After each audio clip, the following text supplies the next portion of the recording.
Hello, everybody. Welcome to the Open Mic Comedy Podcast. I'm your host, Marc. If this is your first time here, welcome. If you're a returning listener, welcome back.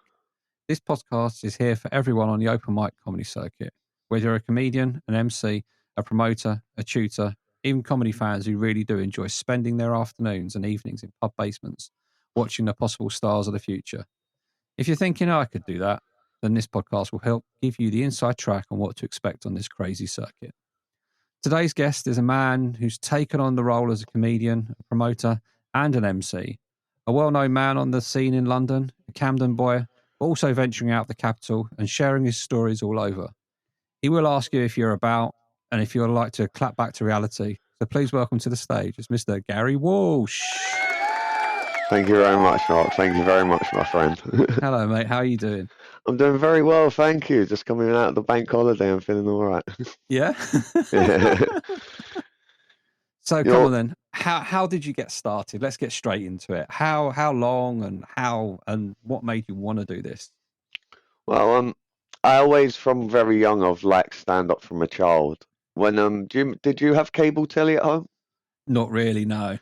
Okay, I had cable telly, and after Nickelodeon and Cartoon Network at 9 o'clock, after one of them, Bravo would start, and after the other one, Paramount Comedy Channel would start. Okay. And the first program always was the Comedy Store, and then Junglers, and it would be all like Peter Kay and all that doing 5 minutes. And I watched that growing up, and I began to love it. I started getting Lee Evans DVDs, grew to love it. Then as we grew up, I don't know, I was always like, when I went out in houses and got out, we went to parties, I'd always be the one in the kitchen kind of like, not just telling jokes, but I mean proper doing bits. Do you know what I mean? Like doing full-on 5-minute bits, playing characters. Yeah. For years, I'd say I'd do it. And then I didn't see my dad much, got back in contact with him. He died. And then I was saying, I'm going to go see him. He died. And then that day I booked my first comedy gig because I said, I'm going to do comedy. And it triggered something. And then bang, I'm here. How long ago was that then? Well, I believe, I can actually check some indoors. And I ain't looked in this book for a while. I believe it's 2016. But I have the actual full-on date, so. Wow. No, it was the 26th of May, so it was this month, 2015. Wow. Jesus. Boom. I used to write it all down. I stopped doing that a little while ago. When was the last one I did? Let's see. Must have been years ago. No, 2022. Oh. So that was the catalyst. So what was the first ever gig?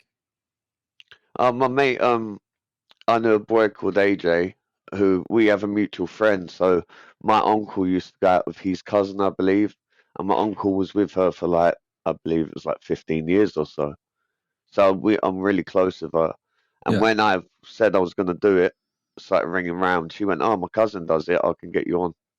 And then when was it? I think it weren't a week later. I did, because I remember I was rehearsing it for like 3 weeks or so. Yeah.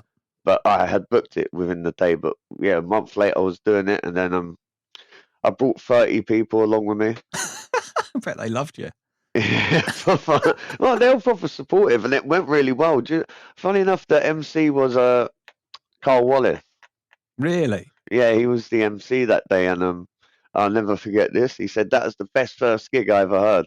And I was like, ah, and everyone was going crazy. And that what I foolishly thought, because when I started ringing seeing bringer gigs, I was like, well, I brought 30 people. I'll bring bringers, what? Yeah. And I didn't realize people get bored of you pretty quick. No matter how good, no matter how much you make them laugh, they're like, "No, I saw that." Yeah, I've seen it a few times now. But no, that's quite mad, really. Your first gig was done by Kyle Wallace. You brought 30 people. It must give you like almost a free bring your own bringer for life. Doing that on the it first wasn't one. It wasn't at GMB. It was another gag, Loads of Funny. He was just the MC. Oh, okay. Yeah. The night don't run anymore. It was in North Star. Do you know you ever gigged in North Star? Yeah, that's the one by the main road, isn't it? Swiss Cottage. Yeah. I think virtual comedies. I've done that gig before, where you kind of like you've got the petrol station, especially because Virtue do it outside. Yeah. and you've got the petrol station, you've got the cars going past. It's like, yes, it's a bit off-putting. Yeah, when I did it there, I did it in the room. I Yeah, think I've got, what's that because like? I always keep my mementos of everything. So I've got like trophies, but I've got all the virtue comedy cans. Look, so Oh, I okay, won their little yeah, trophy. excellent. I've just got like a little. I've hoarded all the plastic shit you gather from all the open mic. So all the trophies and all the stuff, I've hoarded it all. So for me, it's the other way around. Is I'm gagging to get one of the trophies, but I've never got one, and it's just like it becomes a little tagline for one of my monthly posters. Never won the Cavendish plastic trophy. It's Oh, what? probably the only one that's never won it. But keep going. You'll get there one day, Mark. You'll get there one day. When I used to have a bad gig, when I first really got the hang of it, I used to go to the Cavendish and win it to make Yeah. myself feel better. Yeah. And then one year, I remember looking on my side, and I had like 7 of them. And then I thought it done in reverse. I was like, no, that's all the bad gigs you've had. I Yeah. was like, oh fuck. And now they're all put away. So with kind of getting into it that long ago as such, have you seen things change a lot? Or has it stayed very much similar in terms of like the scene that's out there? um, I think especially now because I do a little promoting myself, been doing it a year. I remember when I started, you would never, no matter what level the gig was, it could Yeah. have 5 people somewhere. You would never have people drop out. It was just a thing. Or if they did, they'd always email ahead like days before. Yeah. Now people just willy-nilly just do not tell you, just will not come. That's kind of new. And that's been since like, well, I noticed it since the lockdown, really. That's since then. Do you There's think been the that could cut. be down to lots more people doing it now? Maybe, do you know, I think it is that because there's a lot more new. When I started doing it, the open mic scene, I believed, did have roughly the same people for about 3 years. Yeah. Like the exact same people. Yeah. And it was all like people, like Fatima El Hari, she's gone on to do amazing things. Like Luke Craig and that, they all gone on to do amazing things. Like it was packed of people, but it was packed because it was just the same people all the time. Yeah. And then now, you just, especially I think now because I've run the gig myself, but even when you go to places, the new faces, you're just like, oh, who the fuck are these people? Yeah. I Yeah, can and it's not in a imagine. bad way. I'm not saying like, who are these people? This is our Yeah. space. I'm just saying like, oh, it's always like new people. I'm like, Jesus.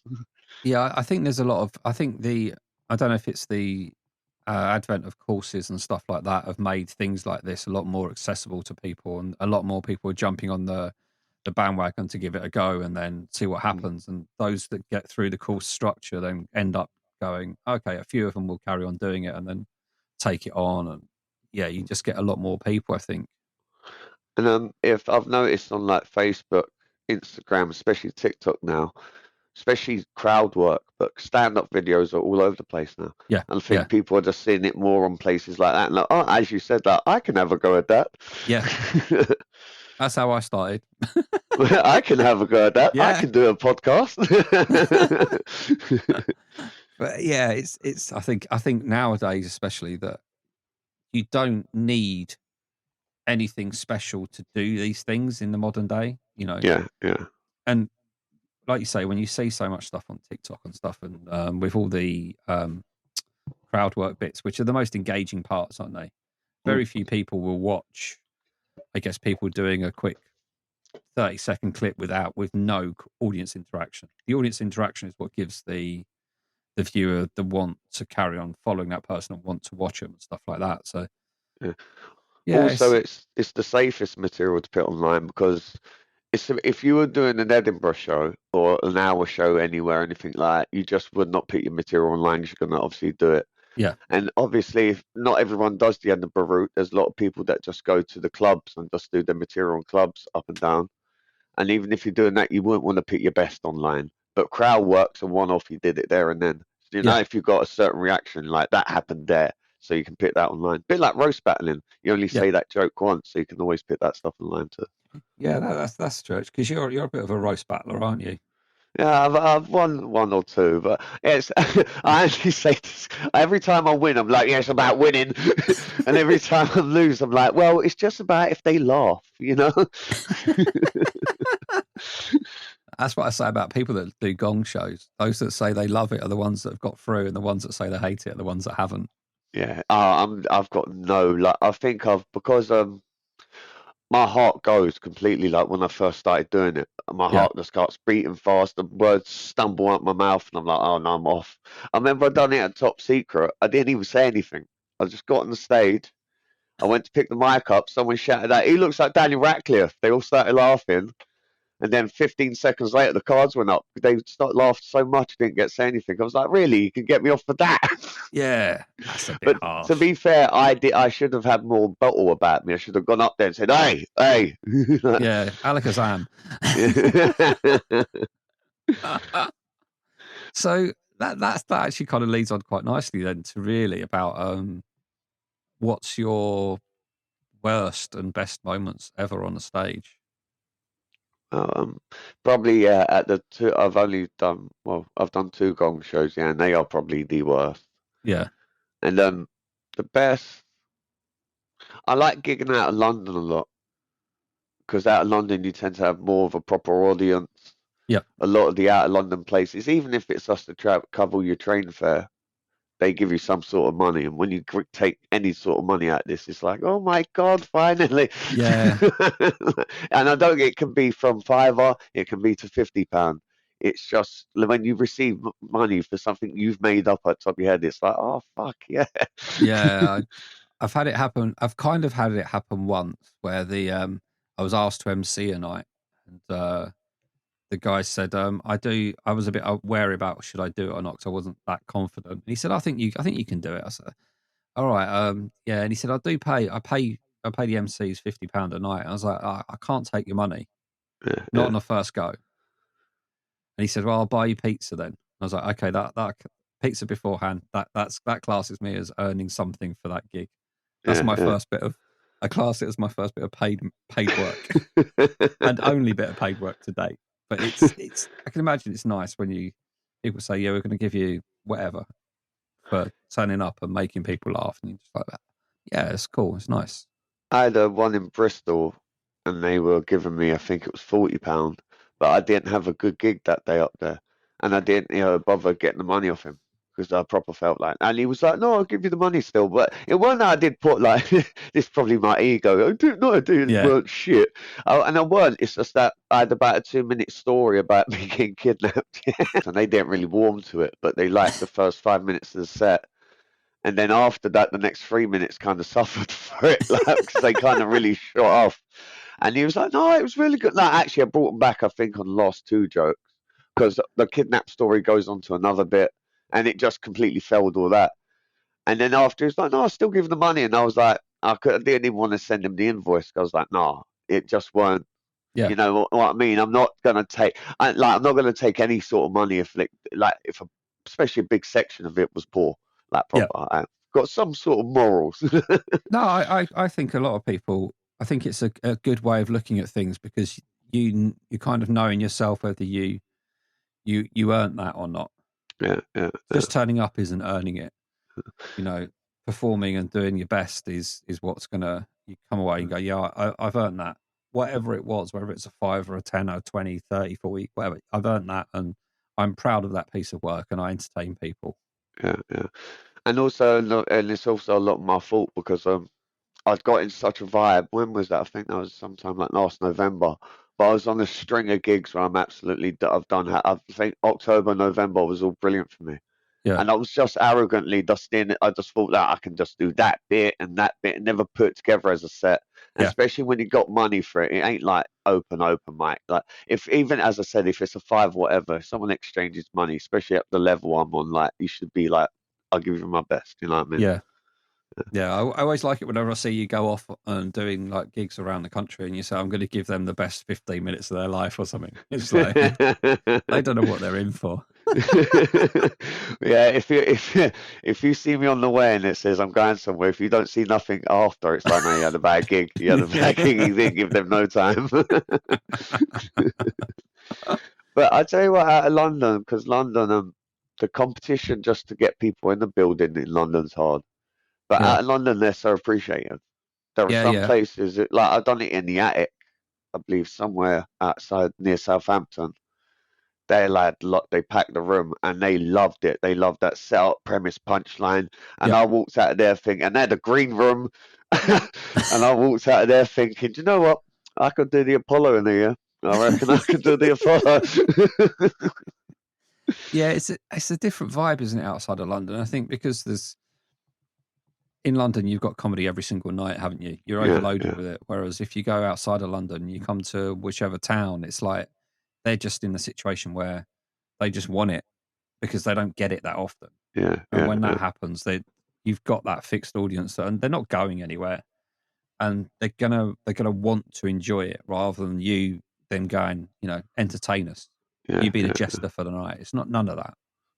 It's also a good trainer thing because a lot of these, because it's quite a small place, I believe the little town it's in, even though it gets a lot of people. So I imagine you'll have a lot of the same people.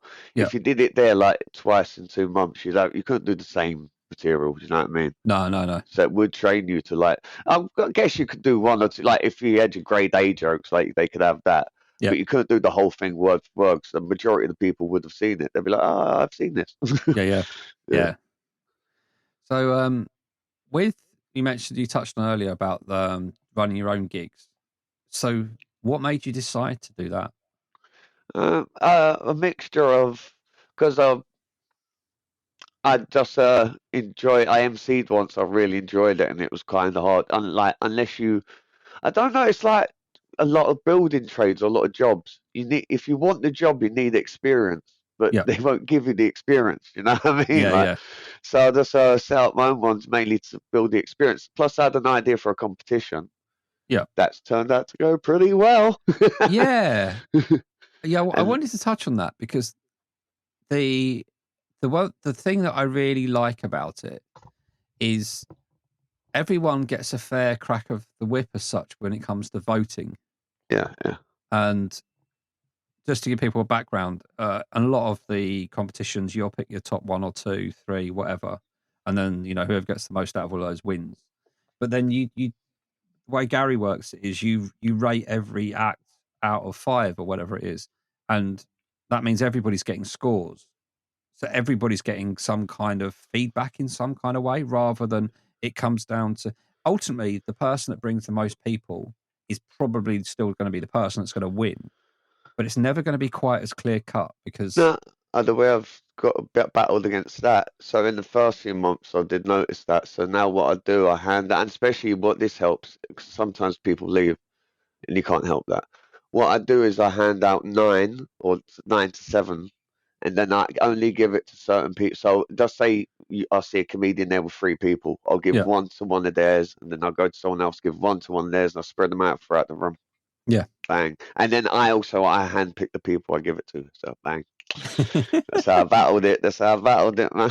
I think it's a really good way because it just the way when I was there was I was looking at it as like, okay, if I'm giving somebody a 5, that means I'd probably pay to go and watch them. A 4 is somebody that's had me rolling on the floor laughter. 3 is a decent solid set. 2 is Yeah, a could do better, and a 1 is it's not really for me.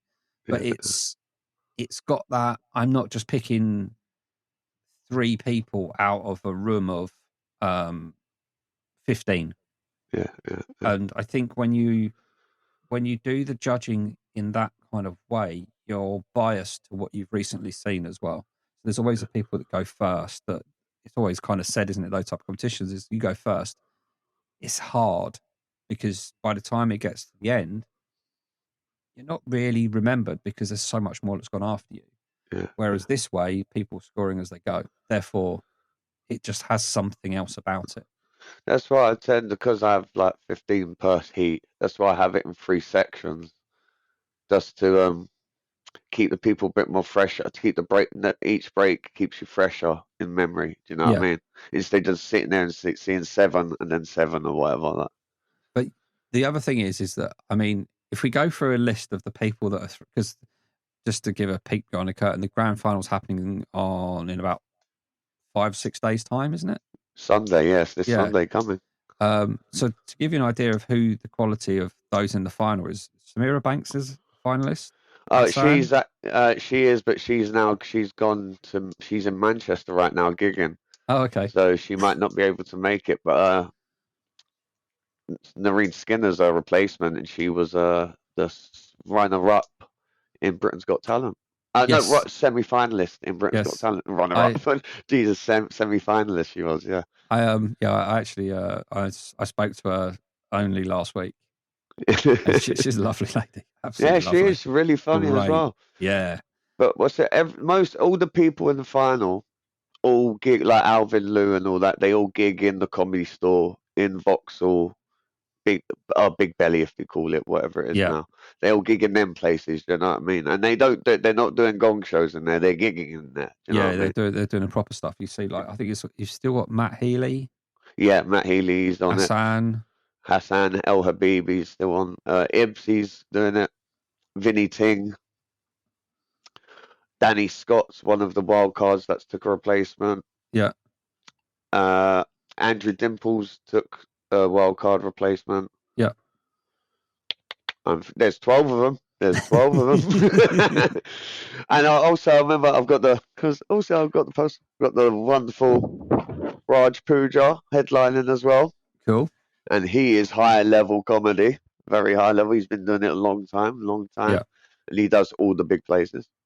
Yeah, I think he supported. I might be getting this wrong. I think he supported Jamal Lee Maddox. I think he might have, on a few nights and stuff. Because I remember meeting him at Angel and just chatting to him, and it's just like, oh, okay, I'm on a different level of people here than what I understand. Yeah. When he started, and you could tell he was going to crack on. Yeah. I think. Not 2015. He didn't start then. He might. Don't quote me on this. You know what I mean? But it might have been 2 years after. But when people do it, you can tell when they're not going to be like kicking in open mic for too long, and he won't. Yeah. Proper. Yeah, it's quite weird when you look at the circuit these days and you see. I say these. It makes me sound like an old person. It's not at all.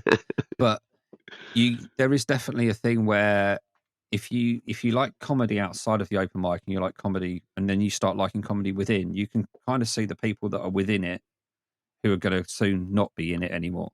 Yeah. I always say, like Hassan, for example, he's just gonna fly.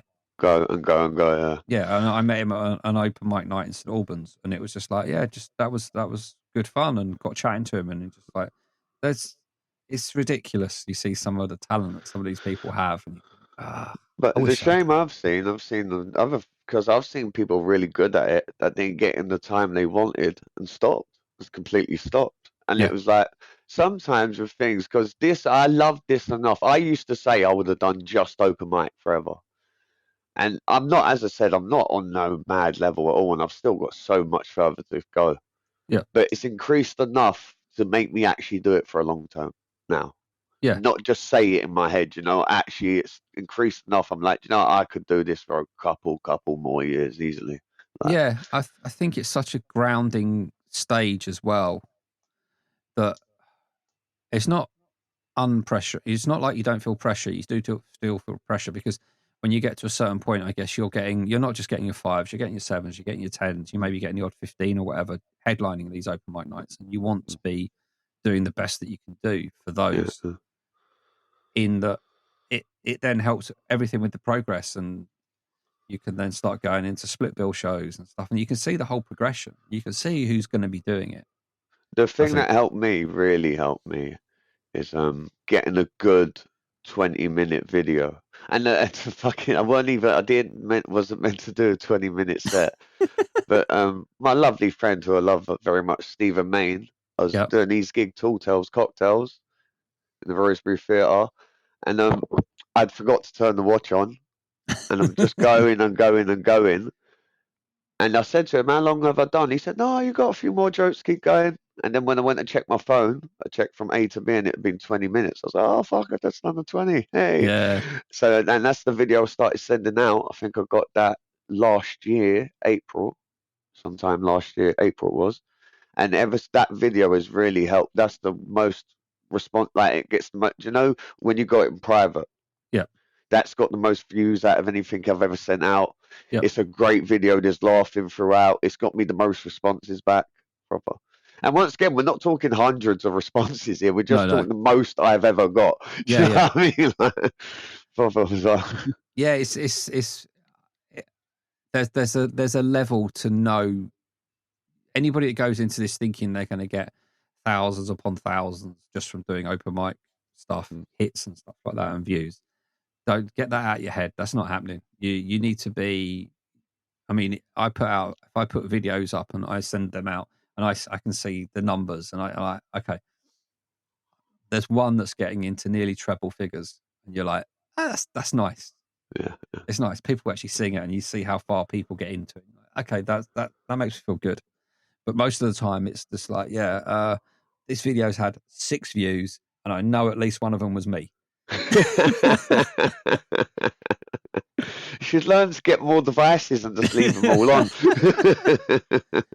But so that's interesting, actually, when it comes to like, because you've got the competition back to reality, but you also got the You About comedy. Yeah. So they differ in You About's not a competition; it's more of a standard open mic. So it's two. It's because I was just doing like a show with like really experienced, like not there was 2 like acts that would be considered pro headlining or near enough pro, and then the rest would be the best of the open mic or people just going on. And I was trying to do it ticketed and asking no one to bring bringers, but I found out that was kind of difficult. So what I started doing is, I run. It's also now a competition. Then once every 2 months, we're going to do a show where I sell like tickets and stuff like that for more experienced people. Because I've had quite good people message me and like, oh, I'll headline it. And I was like, well, I could definitely sell tickets to your name. Yeah, I bet. Like, a few of them, like one of them was on a show I used to watch, and I thought in my head straight away, I'm going to build a show around you. Proper. Yeah. But so how do you find that then, trying to take it up another level? Must be awfully hard. It's do you know, it's I ain't done the real work. Like Stephen Maney does it fantastically. Yeah. Because I've seen 2 sides of it. So do you know Comedy Freaks? I've heard of them, but I don't know who they are.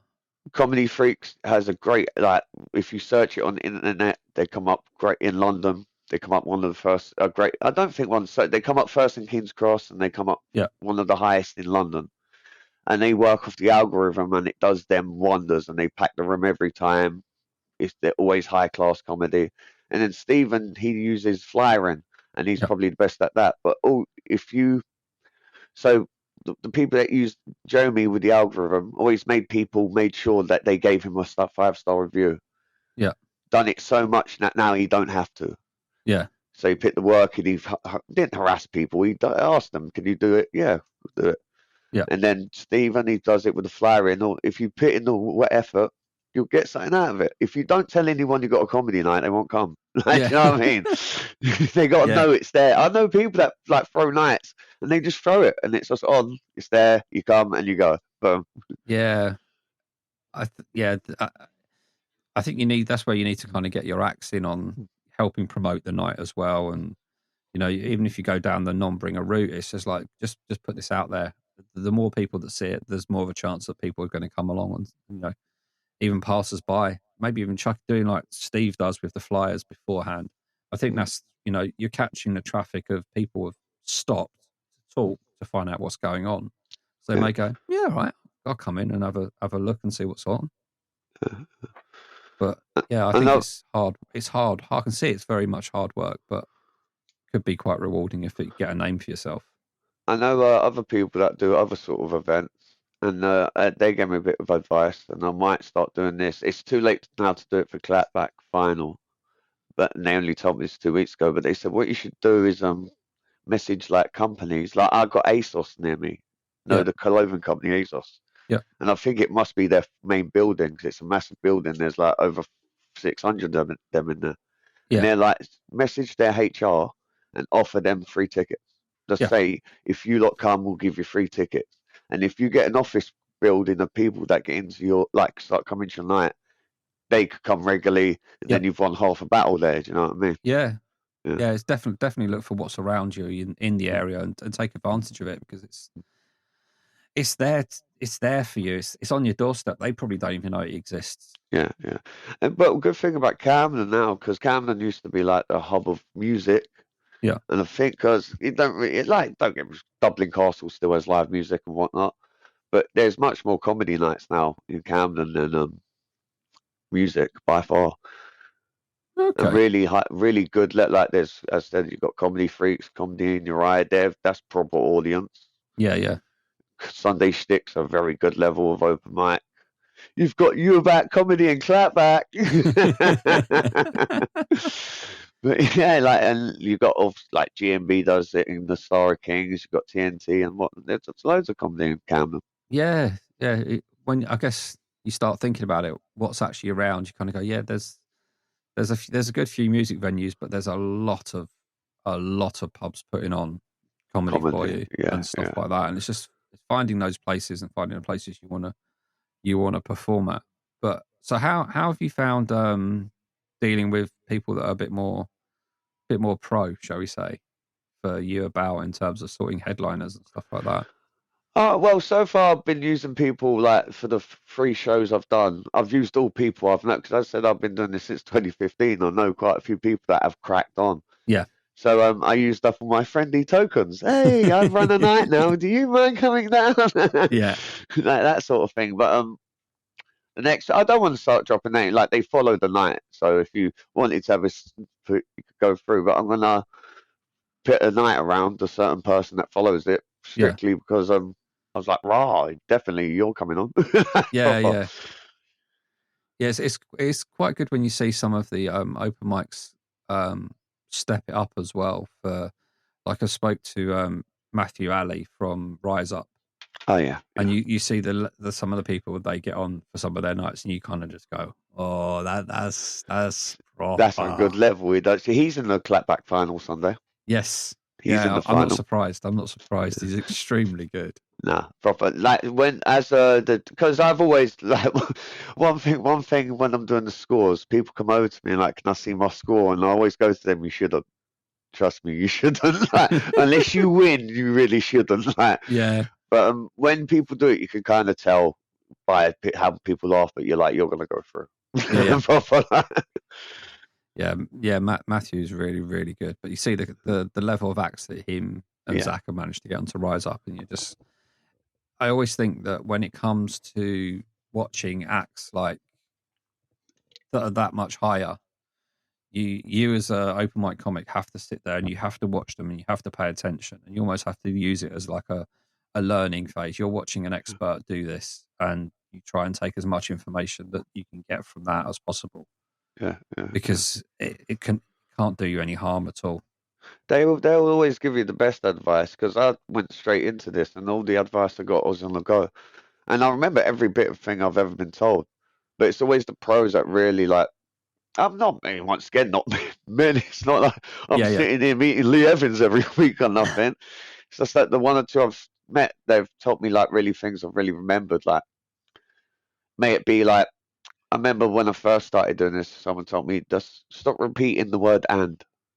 Yeah. Just that little thing, and that improved it so much. I was going, and this happened, and then that happened, and then I said that. You know what I mean? It sounds like a list. Yes. Yeah. Yes. I mean, I found like some people that I've met along the way. Most people, especially at this kind of level, but maybe a little bit higher, they're always happy to talk. Yeah. Hence this. Always. I've rarely found one that has been really shut off. Like, no, go away. It's always been, how long have you been going? Oh, well done, and all that. Like, yeah, I did I turned up at I just done a Gong show at Beat the Blackout, and I was talking to I saw somebody that I recognised from TV, and I know most of his stuff, and I was just like, wow, it's you. And he's like, yeah. And I'm like, you have no idea who I am, and I don't expect you to have any idea who I am. And I went to see him do a gig, and there was an incident that happened at the gig, and I recited what happened, because basically there was, in the audience, it was a late night show at Top Secret, and a bloke was sat behind a woman, and he threw up over her. Jeez. So obviously it was quite a memorable part of the night. And I recited that to him. He's just like, "Oh shit, you were there for that one." I said, "Yeah." And then he was just like, "Oh, what are you doing here?" and stuff like that. He said, "How are you going on?" I said, "Oh, I've already been on. I already got chucked off after 4.5 minutes." And he's like, "Oh, how's it all going?" I said, "Yeah, it was my 7th gig." And he's like, "You've done this after gig number 7?" I'm like, "Yeah." He's like, "I'm not sure whether you're brave or stupid." I wouldn't have done it after 7. That's a bit too soon. It was a bit of a lot. It's actually the best I've ever done at a Gong show as well. I think the longest I ever went in one of them is 1 minute 4 seconds, and that's one of them that lets you on the stage for 1 minute. You know what I mean? I just have. I'm going to, you know what, this year I'm absolutely going to do one, like complete one. But I don't want to be knocked. I don't want the confidence to be knocked yet, if I'm being honest. No, don't blame you. Don't blame you at all. It's one of those things that if it's, I always think now, if there's a point where you think it's going to knock you, don't do it. Yeah. Don't do it, because if you've lost it in your head already, you're lost. You know what I mean? I went into my last one absolutely confident as hell. Thought, I've got this, because in my head is that first time was 4.5 minutes. It's like, well, it only gets more. But then you forget, it's like a roulette spin. Every one is unique. Yeah. What happened before doesn't matter. And then I went on, and I got 2 minutes grace period, and I went on 2 minutes, and that was it. I was gone. And I literally walked away from that and going, do I want to do this anymore? Really question. Do I really think I'm cut out for this? Yeah. Since then, it's been like, you're not going back, not for a long time, not until you know you've got a 5 that is as nailed as it can be, and you can do it, because it's just not worth it sometimes. It's because do you know what? Because once again, a lot of my stuff's story based, and it just ain't made for Gong shows. You know what I mean? Yeah. I've got a few things, because if I say like, what am I talking about? I've been on this for like 30 seconds. I would like to believe if I'd done like my absolute jokes, but I don't think I could fill it up, because once again I do story based stuff. Yeah. And I don't know if I could take the jokes out of the stories without the context. You know what I mean? Like, no, I know what you mean. It's it suits some people, but it doesn't suit everybody. And you have to understand that. And you know, all you have to do is watch what the MC does at the start of the night with the crowd, and basically says, you know, we want to get home before midnight, so you're going to have to get rid of some people. And they take that fucking literally. I always tell myself, help me through, like, when I have those little crises, I don't anymore, is like, well, I ain't made it yet, shall I stop? And then I'm like, well, Ricky Gervais didn't make it till he's 40. Yeah. And when it comes to these Gong shows, I'm like, well, I don't think Lee Evans or Peter Kay, they ever won a Gong show. Well, I bet Peter Kay probably did, knowing him. But I don't think they all did, you know what I mean? It's just, no, it's true. Yeah. But then I guess when you get to a certain level as well, I was chatting to somebody else about this, and they said they're a very accomplished act, and they're actually in your final. And we've spoken about them already before, but they've never done that well at a Gong show.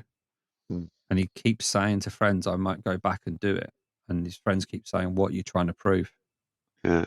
You kind of go, yeah, you're exactly right. What are you trying to prove? You don't need to be there. It's not going to do anything for you. It's not something like, I've got a slight competitive thing in me, and it could be just because I want to do it. Like, it's a little bit of this as well. There's no hurt having some of them on your CV. Do you know what I mean? Yeah. Having King Gong on your CV does not hurt. Oh no. But it's also, I want to, because I know I can, because I do that. I've done well at gigs. I know I can beat it. It's just that I get up there and I completely capitulate, like I completely fold. And my words won't come out, and I mean, like, I can't look at them. I go back to when I first started, and I want to beat that. Do you know what I mean? Yeah. Okay. So talking about jokes then, and I don't know if this is going to be quite a long answer, but what is your favorite joke? Doesn't have to be your best. What of mine? Yeah, of yours. Oh, okay. Yeah, not a simple knock knock. What's your favorite joke? how you came up with it, and has it changed over the time that you've been telling it? I've got the first joke I did, the first bit the first story bit I did that changed everything was the kidnap story. And I started doing that because I'd forgot my material. Completely didn't know where to go. Had like 3 minutes left, and just thought, "Fuck it, I know that story off by heart." And I didn't even have the joke set into it yet, but I told it how I tell people. Like if I was in a house party, I told it exactly that way, and it went down proper well. As they say, it's not what you say, it's how you say it. You know? Yes.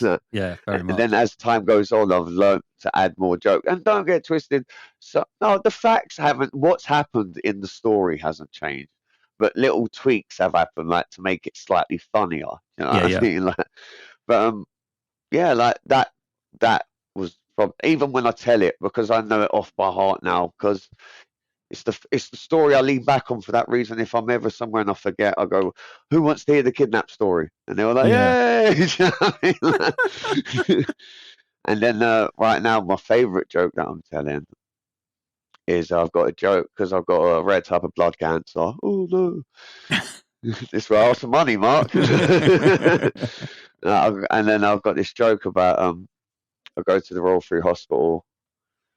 And every time I go to the hospital, the doctor he looks at me and he goes, "Gal, you stick to the medication, you eat well, it won't affect your life, you live a long time."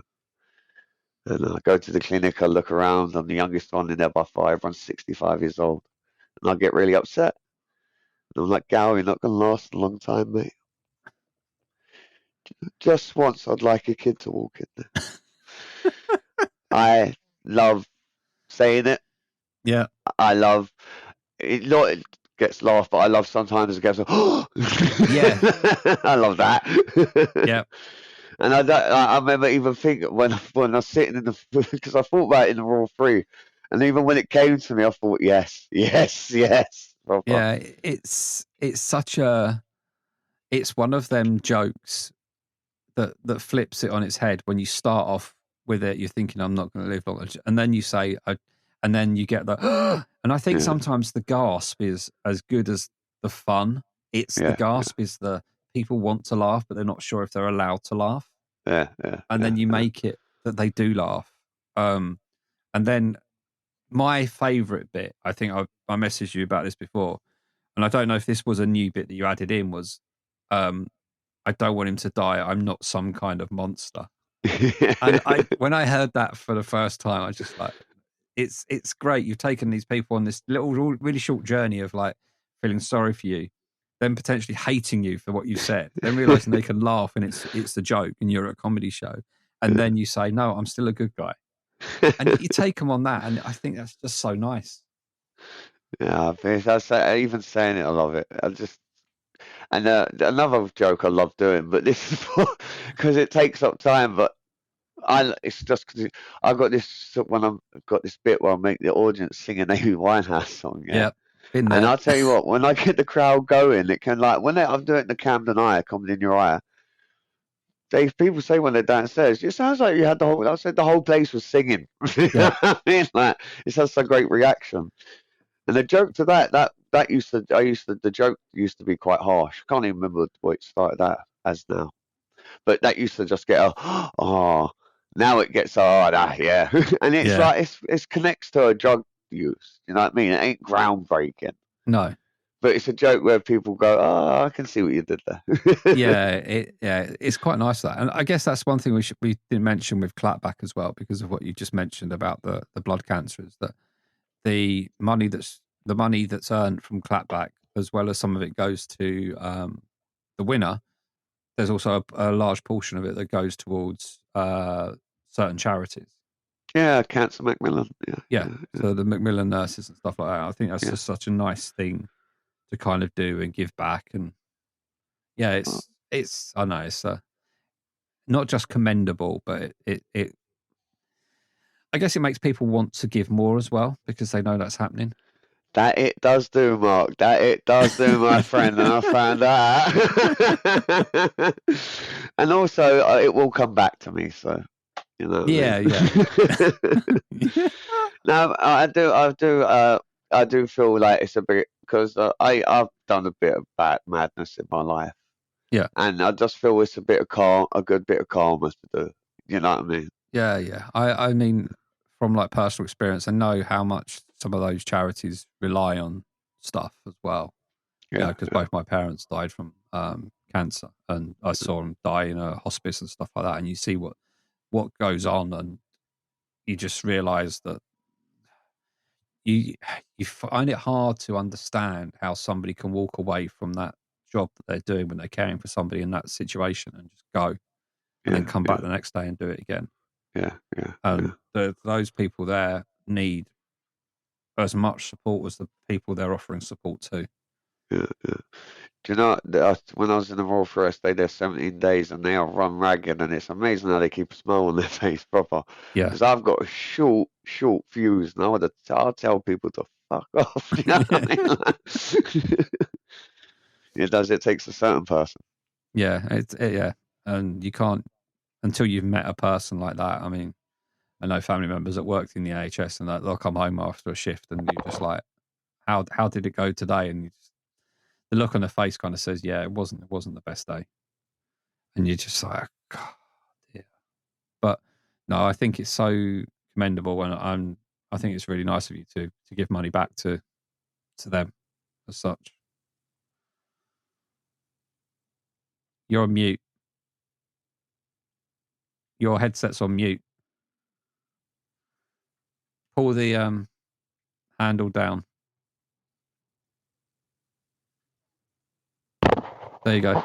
Yeah, it was off, not on mute. Turn it off.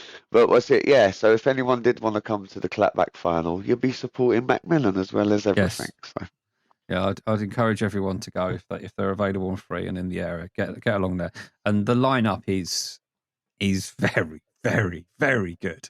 yeah, yeah. It's I'm quite jealous. I can't make it, unfortunately, because That's- I'm doing a Adam Bloom comedy workshop on the Sunday. But I'd love to. Otherwise, I'd be going down there just to say hello to a few familiar faces as well. yeah, Give appreciate them a that. bit of support. I've had a all right reception so far. I think it's about at this moment about 5 emails. Each person booking a seat. One person booked 3. Yeah, I've had a few people message me through the Instagram, and also the pub helps along with it, and they said they're going to get people to book chairs as well. cool. So the room holds 70. I'd be happy with 70 would be a dream, and the pub would be like, we'll get 80 in there. But about some 50 to 60, because this is only the first year I'm doing it as well. So it's the money's going to increase, so will the people and all stuff like that. Yeah. You know what I mean? So you are planning on continuing this then after Yeah, this? it's biannual. Cool. Proper. Because the other funny thing I think is it's another little thing that makes it stand out is so bizarre is the winner gets £49.99. It was just like it's a little bit of like bit of trolling. Yeah. It's just a little bit me being an arse, do you know what I mean? Because everyone says to me, why don't you give it to them? Why not 50? And I said, do you know why? Because when I first started doing it, I was going to give it to them all in coins. And then I thought, no, the logistics of that. And because Yeah. I do it on a Sunday as well, yeah, and I go out Saturdays, it's just I wake up and I'm not getting that fucking changed up. It's mad. But yeah, it's just £49.99, and a nice touch to it is what people in the final have told me. It's because the donator part of the donations go into the final. Yeah. They said it was nice watching it go up. They said what I could potentially win. I was like, we'll see. So At the end, I'm just going to rug pull them all and go, I won! yeah. Fuck off! The MC has won. They're the only one that's turned up every single week. Don't you remember cancer, everyone? So you kind of mentioned it before, the word Apollo.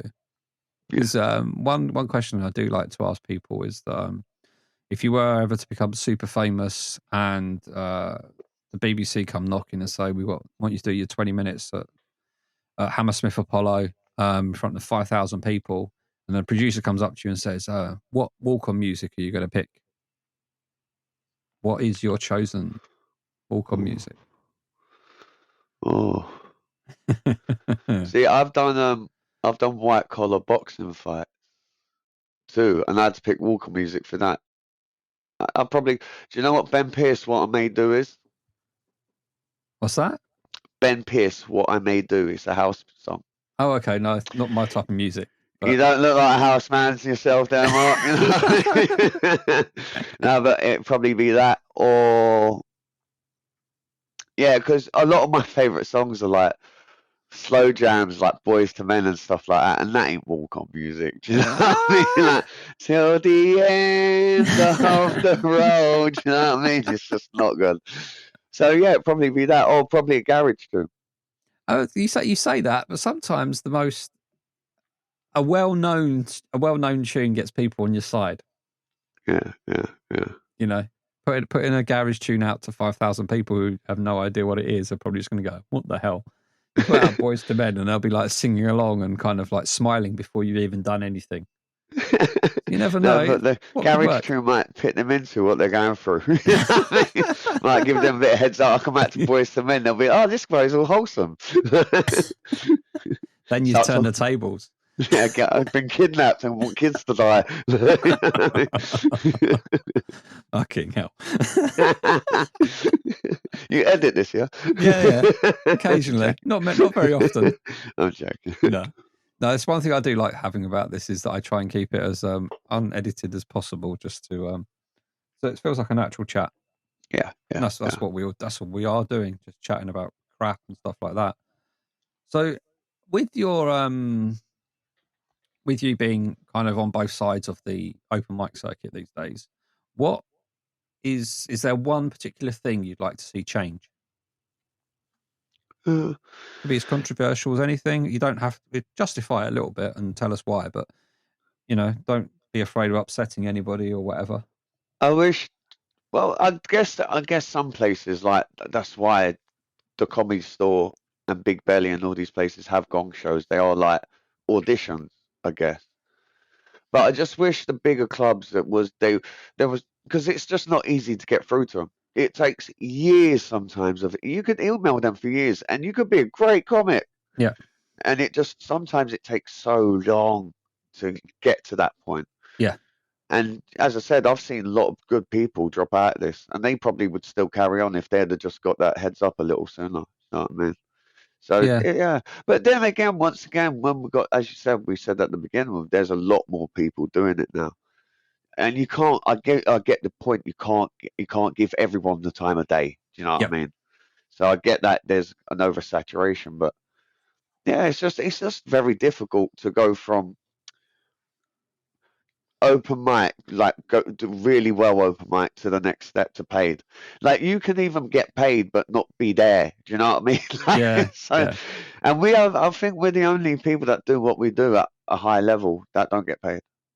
Yeah, honestly, that's probably fair. I'd actually like to see a So You Think You're Funny competition within London. Yeah. Something like that, where you give open mic comedians the chance to perform at some of the biggest clubs in London, in essence, or London and surrounding areas, and have that there, because I think there's a desire for something like that, something that will take you to that next stage without having to think about the whole Edinburgh Fringe. Because you talk to some people about, I'm going to enter So You Think You're Funny, and you can only enter it like within your first year or 2 years of actually doing stand-up. Cool. You miss those cut-off points and then you're out. You can never do it. But then, if somebody gets through from the heats, they end up having to go to Edinburgh Fringe, which on essence sounds like the greatest thing that, what you're aiming for. But getting to Edinburgh during the Fringe is horrifically expensive. Yeah. And you could be stopping people from going up there and winning just simply on the cost, because it's just so expensive to get there and do your stuff. They should probably do showcases or do like mini competitions within towns, and then sponsor winners and take them to Edinburgh. Yeah, that would for that would like a be a big really show. good Do thing. you know Yeah, what I mean? Because as you're saying, it's because like especially like imagine like you're 19 from a poor background and you've won that. Or you're going up there and they're like, yeah, come to Edinburgh. And you're like, how the fuck am I going to get up there? Like, yeah. You look like, at I'll get. How much is the train? Oh, that's £200 return. yeah. How much is Yeah. it to stay? Oh, don't. You know what I I've mean? said it before on here. I went to Edinburgh last year for 4 days. I booked a 4/5 star all inclusive week in Cape Verde for less than what 4 days in Edinburgh cost me last year. Yeah, man. It's insane. And I'm still going in summer season. It's I, not. It's I'm going this ridiculous. year for the first time ever. I've never been for Formal Watch. I don't know why. It's really really good to do, but Yeah, it's one of those where, I mean, granted, we stayed in Edinburgh Old Town, so everything was walkable. But yeah. when you're paying £260, £270 a night in the equivalent, or in a Premier Inn, you're like, what? That's even London prices aren't that high, Yeah, and you're just like, come on. And if you've got a young kid who whatever that's got the chance to do something like that, and you're like, yeah, you, I can't, we haven't got 500 quid for those 2 or 3 days, yeah, yeah. and it does become about cost, and I think that's the sad thing about Edinburgh sometimes is that My the my cost. ambition my ambition with clapback would be to, because I won't be able to do it the first year because they're just saying like you don't. I'll have 12 finalists, but in 3 years I would have 36 finalists, and there'd be no way that at least 10 of them be up there, and I'll start doing showcases as a clapback up there. Yeah, So all yeah, like all the finalists, you know what I mean? And it adds that bit more spark for people wanting to get in the final. yeah. You know what I mean? I do think there should be, like you say, a thing where some people are sponsored in effect to go up there, or at least some of the costs are helped out with in some way, even if it's just arranging travel for people, stuff like that. Because it's There, just I think there is a thing. I can't remember the name of it, but I think there is a thing for working class comics that do take a few working class comics up there and pay for it. yeah. But I can't remember the name of it off the top of my head now. Yeah, I know the actual Fringe Society tried to give out like grants and stuff to people for accommodation, but I think they're Yeah, more for those acts that are going to be there for a prolonged period of time, rather than yeah, somebody that's going to go up there for like 3 or 4 days, do their So You Think You're Funny showcase or semi final, and then possibly final, and all of that kind of stuff. But yeah, it'd be good to see a competition like that, which has prestige, that gets finals in. You've got the So You Think You're Funny London final in at the Comedy Store. I yeah, mean, yeah. how cool would that be? Proper. You do your auditions and stuff at Backyard, like they do that, and Ding Dong, etc., etc. Top Secret maybe, and then you have the final at Comedy Store. Yeah, yeah, You're yeah. performing in front of Because 400 people, whatever. it's It's a as hell of a good as prize. anywhere at the comedy store. Yeah, You know what I mean? it's just iconic though, isn't it? Mm. But yeah, I don't know. It's I was saying it, fun enough, was it last weekend, to a few of the people that we know on the scene. I was saying like the comedy store in London has to be like the pinnacle of the clubs, and they're like, no, Top Secret. And I was like, but the comedy store is the comedy store. Do you know what I mean by that? yeah, yeah, I get what they were saying about Top Secret, and it has much more that underground feel. yep, The way the stage is wicked. yeah, But in the end, the comedy store, once you're gigging in there full time, like how much further do you have to go? Do you know what I mean yeah, by yeah. that? That's it, surely. Like, Yeah, it's insane, isn't it? I really do. I do like Top Secret as a club, but it maybe one day it will have the same prestige as the Comedy Store. yeah, yeah, But the Comedy Store, it's so iconic. yeah, Whereas I think yeah. Top Secret is making its name now through social media. Mm, mm, When you see like all the clips of various comedians out there, a lot of them are at Top Secret these days, yeah, yeah, because it's that intimate atmosphere. But yeah, it's just anywhere that would want to put on a competition for open micers to progress. The stage is something upon itself. The stage is like that big or something. I swear. Like... This is the funny thing I always find about a lot of these places is that when the first time you see it in person, it's very different to what you see on a screen. Yeah. If the camera pans backwards and you actually see what's around, you're like, oh. Rather than that little square of that person and with the sign behind their head and stuff. But yeah, I don't know. It's all good fun. One thing as we are kind of slowly wrapping up is I like to set comedians a challenge on this podcast. So I don't know if you've seen any of these yet. I like to set a comedian's challenge to tell a random joke from a book. And the book is called The Little Book of Shit Jokes by a guy called Sid Finch. Okay. You get to pick the joke you tell, but you only get to pick it by page number. So what you get, I have no idea. I've not memorized any of these, so I've got no clue. And then film it, post it, and tag us in it, and just see what happens. If you want to do it as a standalone piece of material, or if you want to incorporate it into a set some way, I've said it a couple of times recently, is that I'll direct people towards the tagged part of the Open Mic Comedy Pod's Instagram, and you'll see some of the clips that some people have posted. Okay. And some of them are perfect. Some of them are really good. Some of them are standalone, but there's a couple in there that are actually kind of brought together as part of the set, which is quite good fun. Okay. So if you're up for the challenge, I'll do it. Give me a number between 5 and 95. 71. 71.